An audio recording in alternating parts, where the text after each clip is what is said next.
नाबुदु नुसल्ली अला रसूलिहिल करीम अम्मा बाद फ़ाउज़ु बिल्लाहि मिनश शैतानिर रजीम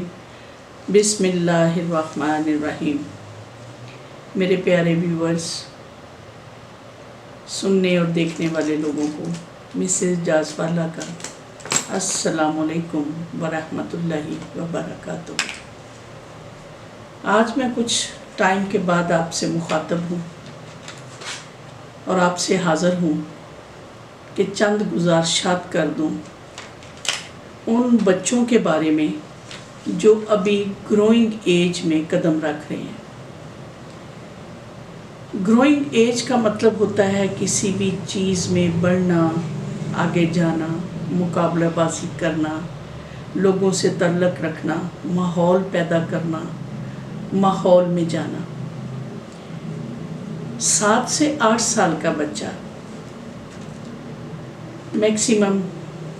इनिशियल स्टेज की क्लासेस जो कि बेसिक क्लासेस हैं उनको करते हुए इन क्लासेस तक आ जाता है, जिसको हम मैच्योर, सुलझा हुआ, ज़िम्मेदार और अपने घर वालों के साथ मिलजुल कर ज़िम्मेदारियों को पूरा करना उस बच्चे के अंदर शामिल हो जाता है। अब वो बच्चा आप तक और रिश्तेदारों तक, अपने दोस्तों तक, अपने मज़हब के रास्ते पर कितना चलता है और उसमें क्या रिज़ल्ट आता है, ये आपको देखना है और हमें देखना है। देखिए, बच्चा इस एज में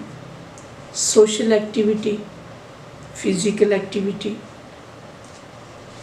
प्लेइंग ग्रुप, नमाज और कुरान का पढ़ना,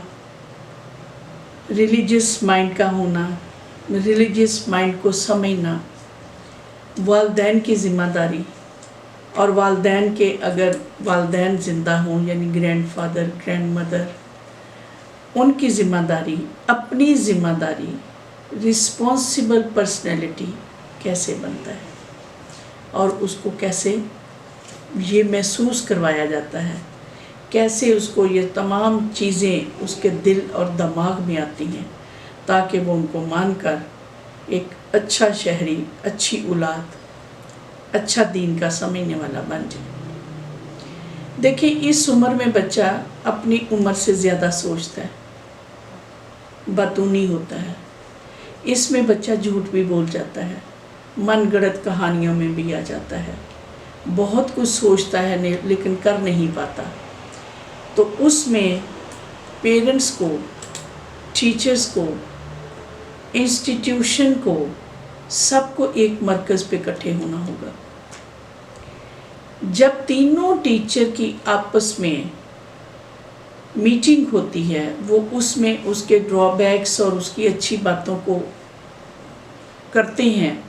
डिस्कशन में लाते हैं, तो वो बच्चे का कोई ना कोई रास्ता निकल आता है जिसको आप इजी तरीके से कर सकते हैं। मज़हब का रुझान बनाने के लिए तो आपको खुद अपने आप में वो रुझान पैदा करना होगा और उसके सामने वो एक्टिविटीज़ पैदा करनी होंगी। स्कूल में बच्चों की सोशलिटी, जो सोशल एक्टिविटीज़ हैं, उन पे आपकी नज़र और चेक एंड बैलेंस रखना होगा। जिस्मानी एक्टिविटी में बच्चे की गेम्स के ऊपर कौन सी गेम का ट्रेंड है, किस गेम में अट्रैक्शन है, किस गेम में इंटरेस्ट ले रहा है, और आपको ये पता है कि इस गेम में इंटरेस्ट लेने में सबसे बड़ा रोल हमारा टीवी अदा करता है। टीवी पे जो गेम आम लगेगी, बच्चे गलियों में, बाज़ारों में, जहाँ उनको स्पेस मिलती है वो वहाँ खेलना शुरू कर देते हैं। और इस एज में बच्चे को खेलना भी चाहिए, जिसमें आपको बच्चे को खेल के बाद घर की ज़िम्मेदारियों में इन्वॉल्व करने की ज़रूरत होती है, उसकी अटेंशन को डाइवर्ट करने की ज़रूरत होती है, उसको कॉल करना होता है। बहुत सारे बच्चे आगे से रिफ्यूज़ कर देते हैं, बहुत सारे बच्चे आगे से अच्छा रिस्पॉन्स नहीं देते,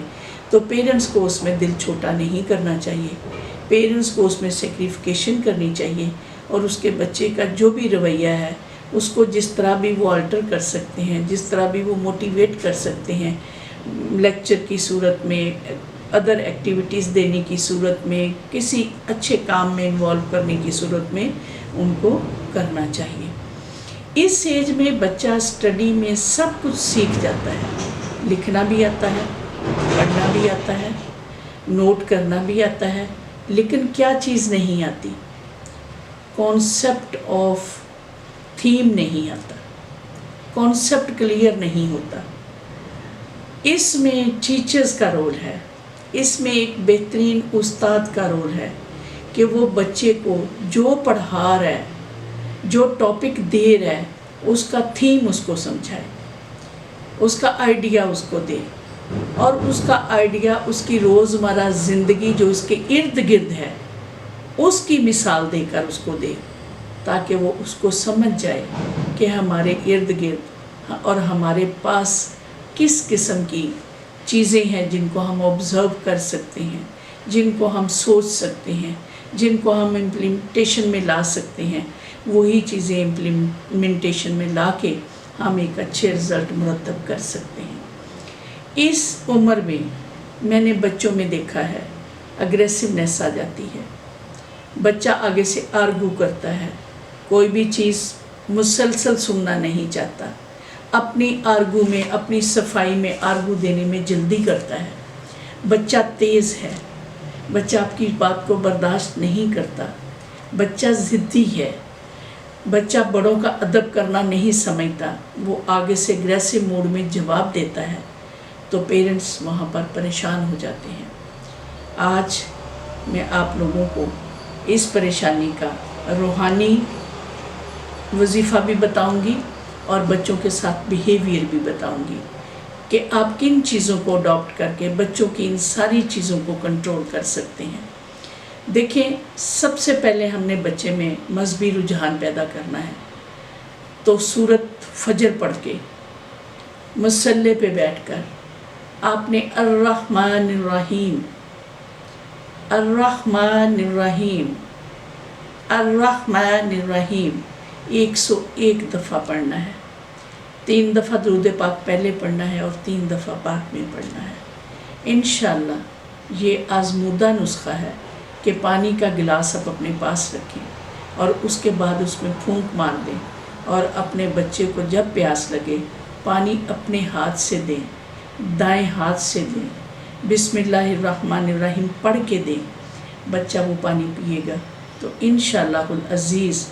اس کے مزاج میں تلخی ختم ہو جائے گی، اس کے مزاج میں آپ کی بات سننے کا ٹائم ہوگا، وہ ٹھہر کے جو آپ بات کریں گے وہ سنے گا، اس کے مزاج میں ایک مسلسل ٹھہراؤ آ جائے گا جس سے وہ اپنا کام کر سکتا ہے، جس سے وہ دوسروں کو سمجھا سکتا ہے، جس سے وہ دوسروں کی نظروں سے ہٹ جاتا ہے، کیونکہ نظر بد بھی ہوتی ہے، نظر بھی لگ جاتی ہے۔ تو آپ اپنے بچوں کو، اگر آپ کو کوئی اچھی چیز ان میں نظر آتی ہے تو آپ دوسروں کی نظروں سے تھوڑا سا انہیں اوجھل رکھیں، اور جب اس ایکٹیویٹی میں وہ جائیں گے تو انشاءاللہ العزیز وہ خود ہی دوسروں کے سامنے پہچانے جائیں گے کہ اس بچے نے اپنے اندر کیا کچھ چینج کیا ہے، اور کس طریقے سے یہ اپنی عمر کے ساتھ ساتھ اپنے ذہنی ویوز کو، اپنے ذہن کو موٹیویٹ کر رہا ہے کہ اس نے تحمل مزاج رہنا ہے، کول مائنڈڈ رہنا ہے۔ یہ چیزیں، 2 چیزیں، تحمل مزاج، کول مائنڈڈ، اور تیسری دوسروں کی بات سننے کا حوصلہ ان میں پیدا ہو جاتا ہے۔ ٹائم کی بندش ہوتی ہے، ورنہ ان ٹاپکس کی بہت زیادہ ڈیٹیلز ہیں۔ انشاءاللہ میں گاہے بگاہے ٹاپک وائز آپ کے سامنے حاضر ہوتی رہوں گی۔ امید ہے کہ انشاءاللہ آپ میری ویڈیوز سے استفادہ ہوتے رہیں گے۔ اللہ حافظ۔